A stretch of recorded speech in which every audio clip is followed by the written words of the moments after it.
दर्शकवृन्द नमस्कार। यो हो बिजनेस प्लस टेलिभिजन र बिजनेस प्लस टेलिभिजनमा यो समय हो बिजनेस प्लस विशेष संवादको। बिजनेस प्लस विशेष संवादमा हामी यहाँहरूकै चासोका विषयहरूलाई उठान गर्दै आइरहेका छौँ र गरिरहनेछौँ। यहाँहरूको चासोमा रहेका ती विषयहरू किन यस्तो भइरहेको छ, किन यस्तो विसङ्गति भइरहेको छ, अथवा ती विषयहरूमा किन यो चाहिँ नभएको होला, यावत कुराहरूमा नजिकबाट नियाल्ने प्रयत्न पनि हामी गर्ने गर्छौँ यो प्रस्तुतिमा। र आज हामी कुरा गर्दैछौँ नेपालमा व्यापारको अवस्था कस्तो छ। लकडाउन लामो समय झन्डै 7 महिना बितिसकेको छ। चैत्र 11 गतेदेखि देशमा लकडाउन भयो। त्यस यता व्यापार व्यवसायको क्षेत्र एकदमै ठप्प जस्तै रहेको छ र पछिल्लो समय खुलेको छ र खुल्दाखेरि पनि जति रूपमा व्यापार र व्यवसायको जुन अग्र पंक्तिमा जानु पर्थ्यो त्यो चाहिँ गइरहेको छैन भन्ने अवस्था आइरहेको छ। र हामीसँग कुराकानी गर्नका लागि स्टुडियोमा उपस्थित हुनुहुन्छ नेपाल राष्ट्रिय व्यवसायी महासङ्घका अध्यक्ष नरेश कटुवालज्यू। यहाँलाई हार्दिक स्वागत छ। धन्यवाद, नमस्कार। मैले भने लकडाउन भयो लामो समय, लकडाउन पछिको र लकडाउन अघिको जुन व्यापार छ कतिको के अन्तर छ अहिले? अब यो किनकि पछिल्लो समय खुलेको छ, जुन हाम्रो लकडाउन खुलेको छ। अब यो व्यापारको कुरा गर्दाखेरि यति बेला पक्कै पनि व्यापार छैन नि भन्नुपर्छ। यो 7 महिनासम्म सटर तानेर जुन व्यापारीहरू व्यवसायीहरू जुन एउटा चाहिने आफूले आफूलाई सुरक्षित राख्नका लागि र शोक र भोकले तडपिँदै जुन 7 महिनासम्म रह्यो, बस्नुभयो र त्यो बिचबिचमा चाहिँ कहिलेकाहीँ अब कस्तो महसुस भयो भने हामीलाई पनि कि अब यस्तै हुन्छ त, यो यस्तै चल्छ त भन्ने महसुस पनि भयो। हुन त मुलुकमा रहेका व्यापारी उद्योगी व्यवसायीहरूले यस्ता खालका कुराहरू नभएको होइन। मैले अलिकति अगाडि जान चाहूँ कि अहिले अलिकति चाहिँ के कस्तो स्थिति बनाएको छ भने अहिलेको यो वर्षको चाडपर्व चाहिँ एउटा घरको परिवारले अत्यन्त सहज ढङ्गले चाडपर्व मान्ने, हर्ष र उल्लासका साथ मान्ने, तर अर्को घरको परिवारले चाहिँ ठुलो हेरेर बस्ने यो अहिलेको व्यवस्था स्थिति भएको छ। त मैले अलिकति अगाडि जान चाहे कसरी भने कि हाम्रो मुलुकमा नेपालमा लामो समयदेखि यस्ता खालका कुराहरूले झिन्झोटिरह्यो, एउटा जगल्टिरह्यो र देशमा कहिले पनि गरी खाने माहौल बन्न सकेन, वातावरण बन्न सकेन। यो 2007 सालदेखि हामी अलिकति पछाडि गएर आउने हो भने आज यो कोरोनालाई मात्र लिएर त्रसित हुनुपर्ने, आत्तिहाल्नुपर्ने या यसलाई चाहिँ उथलपुथल बनाउनु पर्ने कुनै आवश्यकता देख्दिनँ। हामी 2007 सालदेखि विगतदेखि नै व्यापार व्यवसाय र उद्योगमा समस्या छ। एकदमै मैले जोड्न अलिकति चाहेँ कि 2007 सालदेखि अहिलेसम्म मुलुकमा गरी खाने माहौल बनेन, ढुक्कसँग निर्धक्कसँगले व्यापार गर्ने एउटा सिर्जित वातावरण बनेन। कहिले राजनीतिक दलहरूका धम्की खानु पर्यो व्यापारीहरूले, उद्योगीहरूले, कहिले चन्दा आतङ्क भयो, कहिले भूकम्पले आतङ्क गर्यो, कहिले विभिन्न समयमा 10 वर्ष जनयुद्धका नाममा चाहिँ विभिन्न खालका कालखण्डहरू पार गर्यो र देशमा चाहिँ कसैले पनि गरी खाने एउटा माहौल सिर्जना बनेन। हजुर, यहाँले भन्नुभयो 2007 सालदेखि प्रजातन्त्र आएदेखि नै व्यापारी उद्योगीहरूको लागि अप्ठ्यारो अवस्था आइरहेको भन्न खोज्नु भएको हो यहाँले? प्रजातन्त्र फापेन व्यापारीहरूको लागि? पञ्चायत फाल्नेका नाममा, राजा फाल्नेका नाममा, विभिन्न चरणका आन्दोलनमा, जनयुद्धका नाममा, अहिले सङ्घीयताका नाममा, एउटा संविधान बनाउने नाममा विभिन्न नाम जतिसक्दो घुमाएर दिए पनि निश्चित व्यक्तिहरूले चाहिँ 2007 सालदेखि अहिलेसम्म 77 सम्म एउटा चाहिँ गरी खान नदिएको स्थिति थियो। त्यो मैले किन जोड्न चाहेँ भने यो मुलुकमा रहेका सबै उद्योगी व्यापारीहरूले चाहिँ यी कालखण्डहरू पार गरेर आएका हुन् र कोभिडलाई पनि सहज ढङ्गले चाहिँ यसलाई हेरेका हुन्। र कोभिडले जसरी अहिले 7 महिनादेखि सटरहरू बन्द भयो र एउटा कपासको जुन एउटा चाहिँ अभाव एउटा महसुस गर्दै नेपाली जनता भड्किरहेको बेलामा पक्कै पनि हाम्रो देशमा हामी व्यवसायी उद्योगीहरूले पनि त्यसलाई सहन गर्नु पर्यो र बिचबिचमा चाहिँ नै एउटा लकडाउन खुकुलो बनाउनुपर्छ, अर्थतन्त्र चलायमान बनाउनुपर्छ। यो कोरोनालाई चाहिँ अब हामीले छुट्टै किसिमको वैज्ञानिक ढङ्गले चाहिँ हेरिनुपर्छ भनेर नेपाल राष्ट्रिय व्यवसायी महासङ्घले पहल पनि गरेको। र म तपाईँको प्रश्नमा आउन चाहेँ अहिलेको व्यापार कस्तो छ भन्दाखेरि व्यापार नाजुक छ।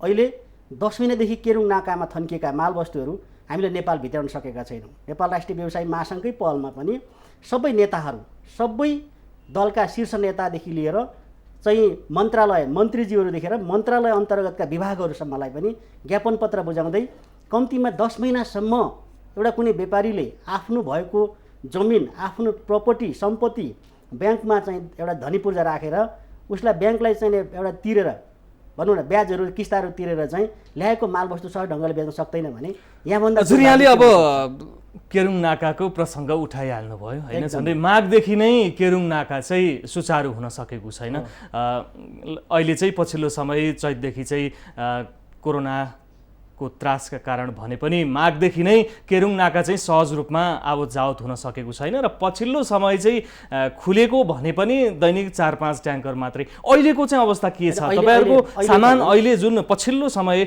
खुल्यो अब केरुङ नाका भनेर 2-4 दिनदेखि कुरा भएको छ के छ अहिलेको ठ्याक्कै अहिले पनि बीचमा एकपल्ट खुलेको थियो त्यो खुल्दाखेरि दिनमा 4 कन्टेनर भन्दा त्यहाँबाट चाहिँ भन्सार हुने अथवा आउने माहौल बनेन हजुर 1200 कन्टेनर ल्याउनलाई 1 वर्ष लाग्ने देखिसकेपछि हामीले चाहिँ परराष्ट्र मन्त्रीज्यू परराष्ट्र मन्त्रालय र विभिन्न निकायलाई फेरि दबाब दिन सुरु गर्यौँ नेपाल राष्ट्रिय व्यवसायी महासंघले दबाब दिन सुरु गर्यो र यो अलिकति बढाइनुपर्छ सहज ढङ्गले आवतजावत हुनुपर्छ त्यहाँ रहेको सिन्डिकेटको अन्त्य हुनुपर्छ नाकाहरूमा रहेको सिन्डिकेटको अन्त्य हुनुपर्छ यहीँ पनि मन्त्रालयमा रहेका सिन्डिकेटको चाहिँ अन्त्य हुनुपर्छ व्यापारी व्यवसायी उद्योगी साना मझौला घरेलु उद्योगीहरूको सरकार समक्ष पहुँच छैन त्यहाँ पहुँच गरिनुपर्छ पहुँच हुनुपर्छ सबैले आफ्ना कुराहरू त्यहाँ राख्न पाउनुपर्छ भनेर चाहिँ हामीले आवाज उठाइसकेपछि फेरि त्यहाँबाट चाहिँ अलिकति सहज भन्दै पनि फेरि पुनः लकडाउन पुरा निषेधाज्ञा भइसकेपछि ठप्प भयो त्यस पछाडि अहिले आएर केरुङ नाका अलिकति खुले जस्तो भयो केही बिचमा अहिले कति यहाँलाई अपडेट छ कति कन्टेनर जति अहिले आइरहेको छ पारिपट्टि चाहिँ चीनतर्फ चाहिँ अब चाहिँ अलिकति पहिरो गयो भनेर पहिरो देखाइएको छ र अहिले आवत जावत गर्न पनि सहज ढङ्गले चाहिँ अलिकति दिएको स्थिति छैन र केही अलिकति कन्टेनरहरू भन्सार भएपछि फेरि भन्सार हुन सकेको छैन र फेरि मालवस्तुहरू आउन सकेको छैन त्यसकारणले गर्दाखेरि बजारमा मालवस्तुहरूको अभाव छ बजारमा एकदम खुलेरै मान्छे निस्किएको स्थिति छैन यति बेला धेरै चाहिँ रोजगार गुमेको छ अप्ठ्यारो परिस्थिति बनेको छ र सहज ढङ्गले कुनै पनि खालको एउटा चाहिँ माहौल सिर्जना बनेको छैन तर हामीले के मात्रै भनेका थियौँ र भनेका छौँ भने यस्तो खालको स्थिति परिस्थिति बन्दाखेरि पनि उद्योगहरू बचाउनुपर्छ धराशायी भएका व्यवसायीहरूलाई बचाउनुपर्छ भनेर मौद्रिक नीति आउँदाखेरि हामीले मौद्रिक नीति आउनुभन्दा अगाडि पनि हामीले चाहिँ नेपाल राष्ट्रिय व्यवसाय महासंघतर्फबाट गभर्नरलाई हामीले ज्ञापन पत्र बुझायौँ र तपाईँले मौद्रिक नीति ल्याउँदाखेरि व्यवसायीहरू बचाउने खालको उद्योगीहरू बचाउने खालको ल्याउनुपर्छ भनेर हामीले भनिसकेपछि उहाँहरूले चाहिँ साँच्चै नै के नै हात्ती आयो जस्तो चाहिँ एउटा फुस्स हुने गरी चाहिँ नीति ल्याउनु भयो व्यापारी व्यवसायीहरूका लागि खासै केही भएन भन्नु खोज्नु भयो भएन त्यसो भएको हुनाले हामीले अहिले चाहिँ के पनि भनिरहेको छौँ भने त्यति बेला हामीले जुन एउटा सोचेका थियौँ त्यो सोचे अन्तर्गतको आयो हामीले पनि स्वागत गऱ्यौँ र आउँछ भन्दै पछि आएर त्यसलाई कार्यान्वयनको पक्ष फितलो भयो र कार्यान्वयन हुन सकेन आज पनि त्यो पैसा मेरो विचारमा जहाँसम्म त्यो फ्रिज भएर बसेको छ र सबै उद्योगी व्यापारहरू ठप्प भएर बस्दाखेरि उहाँहरूले केही राहत पाउने स्थिति देखिएको छैन जस्तो अब यो हामीले थोरै नाकाको कुरा गऱ्यौँ तातोपानी नाका केरुङ नाका हामीसँग चीनको 2वटा नाका छ त्यहाँ चाहिँ हाम्रा व्यापारीहरूको यहाँहरूको कन्टेनरहरू चाहिँ थुप्रेर बसेको छ सामान वस्तुहरू कति कुहियो होला त्यहाँ 8-10 महिनादेखि कन्टेनर त्यहीँ बस्दाखेरि होइन अब यो सहज रूपमा चाहिँ किन नाका सुचारू नभएको रहेछ कोरोना मात्रै रहेछ कि यहाँले त पहल पनि गर्नुभयो होला परराष्ट्र मन्त्रालयसम्म यहाँ पनि पुग्नु भयो यहाँले के देख्नु भयो त्यहाँको ठ्याक्कै वस्तुस्थिति हामीले के भन्यौँ भने कूटनैतिक पहल कमजोर भएको हाम्रो सरकारको तर्फबाट चीन सरकारका विभिन्न तहहरूसँग चाहिँ हाम्रो कूटनैतिक सम्बन्ध हाम्रो चाहिँ जुन एउटा ऐतिहासिक सम्बन्ध हो चीनसँगको सम्बन्ध हो त्यो सम्बन्धलाई चाहिँ अब अहिलेसम्म हामीले देखादेखि रूपमा चाहिँ कहीँ न कहीँ कतै न कतै बिग्रेको छ भन्ने खालको नसोचेको नदेखेको नेपाली जनताले अहिलेको यो व्यवहारले कतै न कतै यो सोच्न पर्ने बाध्य देखिन्छ त्यसपछि चीन हामीसँगको जुन यो नाका छ सहज रूपमा आवत जावत गर्नको लागि केही थोरै कन्जुस्याइ गरिरहेको छ भन्दा हामी सही हुन्छ यो एउटा बुझ्ने सरल ढङ्गले एउटा सोझा सिधा जनताले बुझ्ने चाहिँ त्यही नै देखिन्छ किनभने यहाँले बुझ्या चाहिँ के देख्नुभयो यहाँले त कूटनीतिकसम्म पहल गरिदिनुस् भन्ने अवस्थासम्म पुग्नु चाहिँ हाम्रो तर्फबाट देख्ने कुरामा चाहिँ हामीले हाम्रो सरकारलाई भन्ने हो हाम्रो सरकारलाई के भन्यौँ भने हामीले यहाँहरूले एकदमै छिटोभन्दा छिटो कूटनैतिक पहल गरेर त्यहाँ रहेका व्यापारीहरूको एउटा चाहिने जुन घाँसको काटेर चाहिँ पठाइएको जुन पैसा हो सामान हो त्यो सामानलाई सहज ढङ्गले चाहिँ यहाँहरूले ल्याइदिनुपर्छ हामीले व्यापार गरिखान पाउनुपर्छ भन्ने खालको नि हो त्यहाँभन्दा हामी धेरै बोल्नु सक्दैनौँ भन्नु सक्दैनौँ त्यसकारणले हाम्रो सरकारले चाहिँ जवाब के आयो उहाँहरूको त्यति भन्दा उहाँहरूले त इजी रूपमा भन्नुहुन्छ अहिलेसम्मको सरकारले दिने जवाब भनेको हामी गर्दैछौँ पहल गर्दैछौँ अब यो सबैलाई हरेक सेक्टरमा राज्यले कुनै पनि कुरा लिएर गयो भने हामी गर्दैछौँ हुँदैछ यो हुने रिजल्ट आउने चाहिँ कहिले रहेछ त यो रिजल्ट आउने त अब उहाँहरूलाई जानकारी हुन्छ किनभने उहाँहरूले जबसम्म कुनै पनि मन्त्रालयले मन्त्रीज्यूले चाहिँ विशेष गरेर सम्बन्धित निकायका सम्बन्धित पक्षका कुराहरू आइसकेपछि त्यसलाई सिरियसली ढङ्गले लिएर यो पक्कै पनि मार कहाँ परेको छ भन्ने खालको कुरो लिएर अगाडि बढ्नुभयो भने त्यो हुनसक्छ, हुन्छ पनि। किनभने त्यहाँबाट पनि भएन भने त भनेपछि नेपाल सरकार कूटनीतिक पहल गर्नै चाहँदैन अहिले यो व्यापारीहरूका ट्याङ्करहरू ल्याउन र चाइनिज नाका खुलाउनका लागि? यही देखिन्छ। तर अब गर्दै नगरेको भन्न चाहिँ होइन, म गर्दै गरेको छैन, सरकारले पहलै गरेन, अगाडि बढेन भन्न चाहिँ म सक्दिनँ।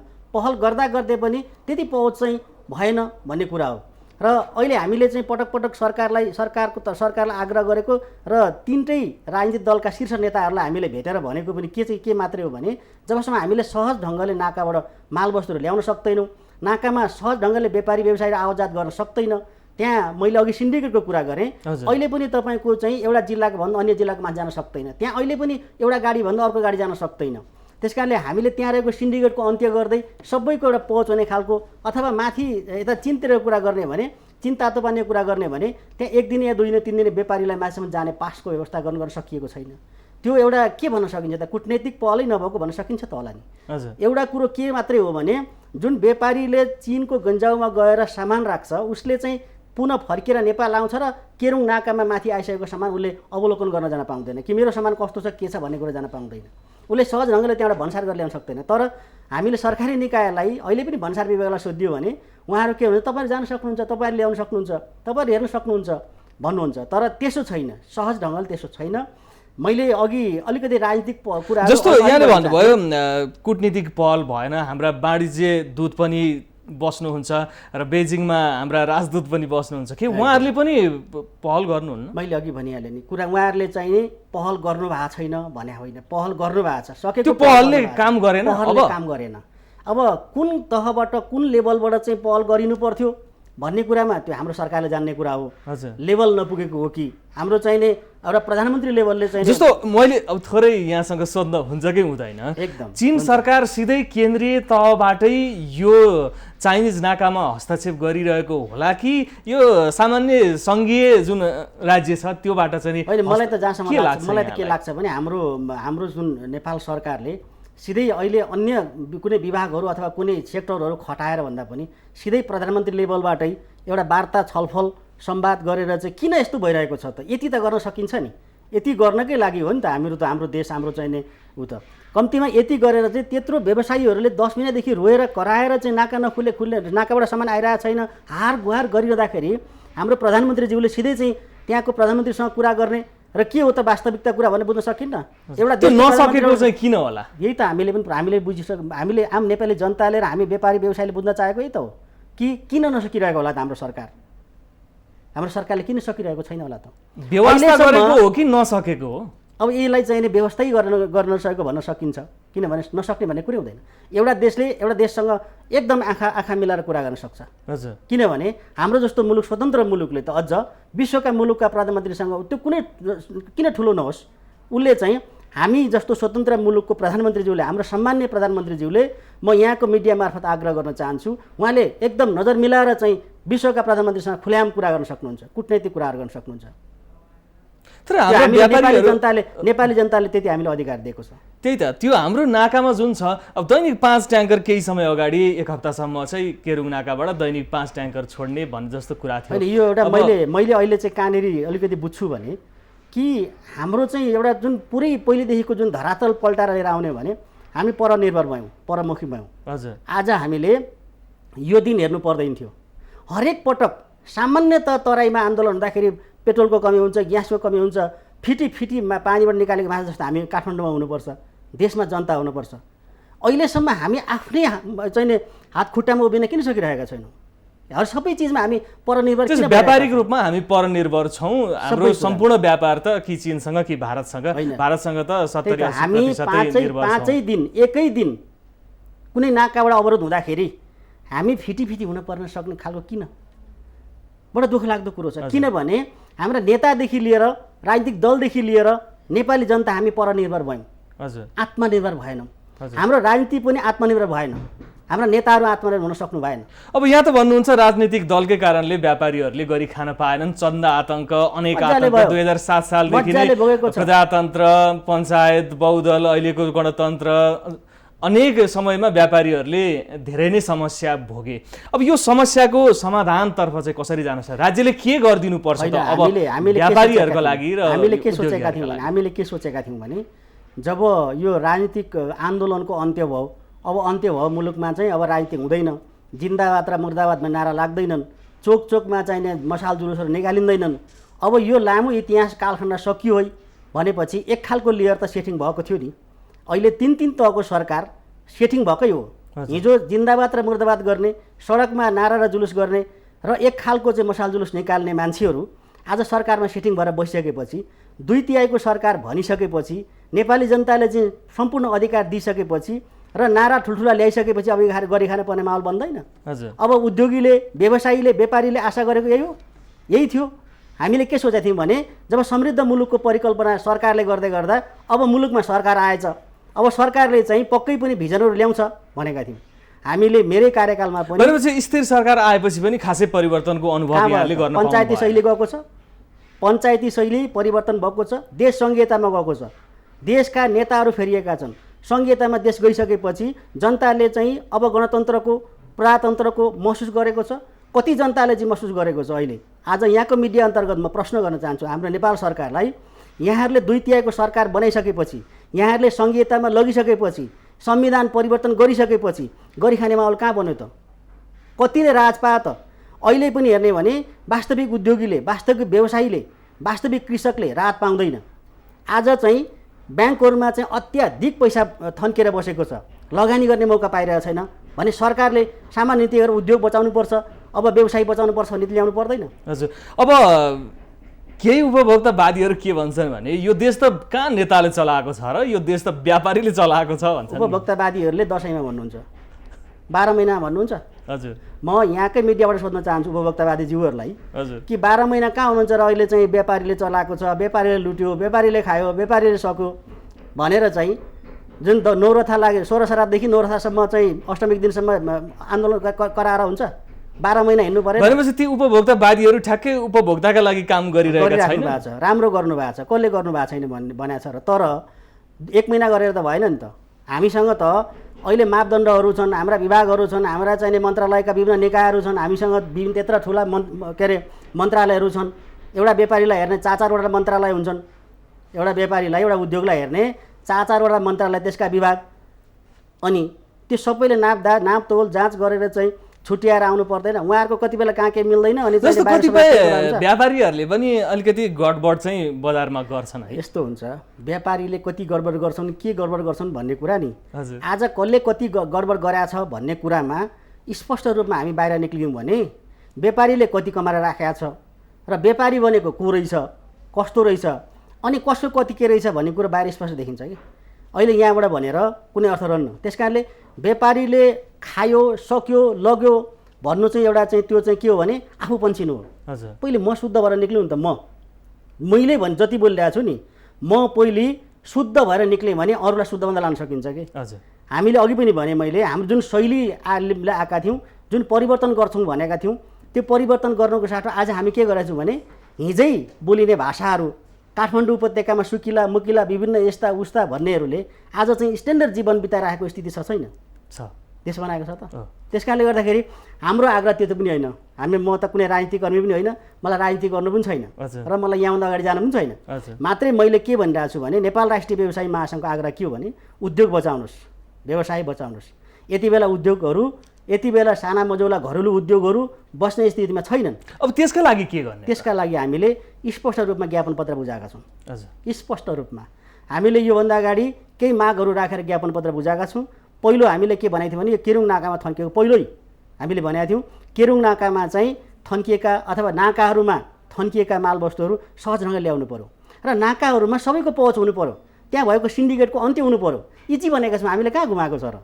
इजी भनेका छौँ, नट्राई भनेका छौँ। त्यस कारणले पहिलो भनेको त्यो भनेका छौँ।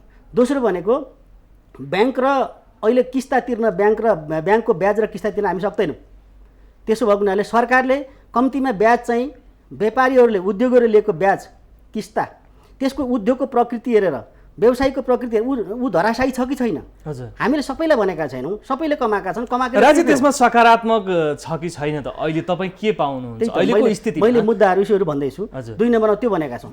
3 नम्बरमा अब साना मझौला घरेलु उद्योगहरू कला र सिप भएका व्यक्तिहरू बचाउने हो भने जुन व्यक्तिको काठमाडौँमा जग्गा छैन, घर छैन, जुन उद्योगको चाहिँ मुलुकको चाहिँ नि ठुलो उहरूमा चाहिँ 4 आना जग्गा छैन वा 1 रुपियाँ जग्गा छैन भने ब्याङ्कहरूले ऋण दिँदैन। ब्याङ्कहरूले ऋण नदिएपछि उसले फेरि पुनः उद्योग सञ्चालन गर्न सक्दैन। अहिले बन्द भएका साना मझौला घरेलु उद्योग फेरि सञ्चालन गर्न सक्दैनन्। त्यस कारणले बिना धितो ऋणको व्यवस्थापन गरिदिनु पर्यो, ऋण दिनु पर्यो। ऋण त्यसै मागेको होइन, अनुदान मागेको होइन, ऋण दिनु पर्यो, तर बिना धितो कम पर्सेन्टमा लगानी गरिदिनु पर्यो, उद्योग बचाउने भनेका छौँ। तेस्रो भनेको हामीले अहिले चाहिँ यो अत्यन्त गाह्रो भएको छ, यस्तो स्थितिमा चाहिँ कुनै न कुनै कतै न कतैबाट चाहिँ प्याकेज स्वरूप केही न केही ल्याउनुपर्छ भनेर हामीले यो व्यावसायिक घरभाडाहरू, वैज्ञानिक घरभाडाहरू अहिले चाहिँ हिजो अस्तिको दिनमा के थियो भने आफ्नो जति मनमा लाग्यो त्यति चाहिँ घरभाडा निर्धारण हुन्थ्यो। वैज्ञानिक घरभाडा भनेको चाहिँ स्क्वायर फिटको हिसाबले कसरी लिन्छ त? अथवा उसलाई सम्झौता गर्दाखेरि अहिले चाहिँ तपाईँको 35 दिन सूचना जारी गरेर कुनै व्यापारीलाई, व्यवसायीलाई, उद्योगीलाई निकाल्ने काम हुन्छ। 35 दिन सूचना, 35 दिनले मात्रै लगानी गरे हो त? तपाईँलाई चित्त बुझेन भने मैले लगानी गरेको 1 करोड 1.5 करोड रुपियाँ जुन छ त्यो 35 दिनको सूचना काटेर चाहिँ तपाईँ जारी गरेर तपाईँ निक्लिन्छ भन्दा पुलिसले लाठी हानेर निकाल्छ नि। यस्ता खालका कुरा समाधान गर्नु पर्यो भनेको छौँ हामीले। चौथो भनेको चाहिँ अब यो कोभिडले सबै कुरो स्थिर बनेको छ, यसले गाह्रो बनाएको छ। अब उद्योगहरू सञ्चालन गर्नका लागि चाहिँ सरकार र निजी क्षेत्रको समन्वय हुनुपर्छ। त्यसो गर्नका लागि चाहिँ निजी क्षेत्र र सरकार बीच समन्वय समिति गठन गरिनुपर्छ भनेका छौँ। अब भनेपछि राज्यले यहाँहरूको मागलाई सम्बोधन गर्ने अवस्था देख्नुहुन्छ? होइन, सम्बोधन नगरेर साध्यै छैन। किन छैन भने हामीले अन्जायज माग राखेका छैनौँ। जस्तो अब यहाँ नेपाल राष्ट्रिय व्यवसायी महासङ्घको अध्यक्ष हुनुहुन्छ, व्यवसायीहरूको हकहितका लागि त यहाँले पनि त अग्रसरता देखाउनु पर्यो। अहिले जुन व्यवसायीहरू जस्तो नेपालको मुख्य व्यवसाय हुने न्युरोड ठमेलका व्यवसायीहरू विस्थापित हुने अवस्था आइसकेको छ, तिनीहरूका लागि चाहिँ यहाँहरूले के गर्छ? सबैका लागि भने हो। हामीले ज्ञापन पत्रमा जति लेखेका छौँ मुलुकभरमा रहेका सबै व्यवसायी, सबै उद्योगलाई भनेका हौँ। हामीले बोलेका शब्दहरू राज्यले यदि ती कुराहरू गर्दैन भने व्यवसायी महासङ्घको तर्फबाट केही त्यस्तो अरू अन्य केही विकल्पहरू छैन? राज्यले गर्दैन, राज्यले नीति दिँदैन, राज्यले निकास दिँदैन अन्त कसको के गरी लाग्छ र? होइन, राज्य बिचमा चाहिँ आइलाग्छ, राज्य बिचमा चाहिँ के अरे एउटा चाहिँ धार बनेर बस्तिन्छ भने त के गरी लाग्छ र? कसरी के गरी लाग्छ? राज्यको हो नि त्यो त, सम्पत्ति सबै राज्यको, सरकारको। सरकारले चाह्यो भने अहिले तपाईँको जुनसुकै चिजलाई पनि हस्तक्षेप गरेर उसले चाहिँ गर्न सक्छ, त्यो राज्यको दायित्व। राज्य नै दाइनु भइदिएन भने त कसै केही गरी लाग्दैन। तर मैले जहाँसम्म के बुझिरहेछु भने अब नेपाल सरकारले र निजी क्षेत्रले मिलेर चाहिँ एउटा उद्योगहरूको एउटा गतिविधिहरूलाई, व्यवसायका गतिविधिहरूलाई छुट्टै ढङ्गले, वैज्ञानिक ढङ्गले सोचेर जति बेला चाहिँ हामीले एक खालको माहौल सिर्जना गरेर चाहिँ हरेक वस्तुहरूको ब्रान्डेड गर्दै, हरेक चिजहरूको उत्पादनको चाहिँ गुणस्तरहरू हेर्दै स्थानीय स्तरबाटै हामीले चाहिँ एउटा चाहिँ त्यसको मापदण्डहरू बनाएर एक खालको अन्तर्राष्ट्रिय बजारसम्म यहाँका बजारहरू सफा गर्दै, सुदृढीकरण गर्दै लग्यो भने चाहिँ हुनसक्छ भनेर हामीले अन्तिममा जुन अघि मैले बुझाएकै ज्ञापन पत्रमा जान चाहेँ। हामीले अन्तिममा के भनेका छौँ भने स्थानीय स्तरबाट उत्पादित वस्तुहरूको स्थानीय स्तरमै बजारको व्यवस्थापन गरिनुपर्छ। किनभने म किसान हो, म उद्योगी हो, मैले सामान उत्पादन गर्ने काम गर्छु। बजार व्यवस्थापन गर्ने काम चाहिँ सरकारले गर्नुपर्छ। यो सरकारले हामी जतिखेर पनि गर्नुपर्छ भनिरहेका छौँ, तर सरकार गर्दैन चाहिँ किन रहेछ? अन्त्यमा मेरो यो जिज्ञासा यस्तो छ, 2-3 वटा कुराहरू हुन्छन् यसमा चाहिँ इजी कुराहरू छन्। यहाँको के राजनीतिक इन्ट्रेस्ट त्यसमा हुन्छ कि हुँदैन?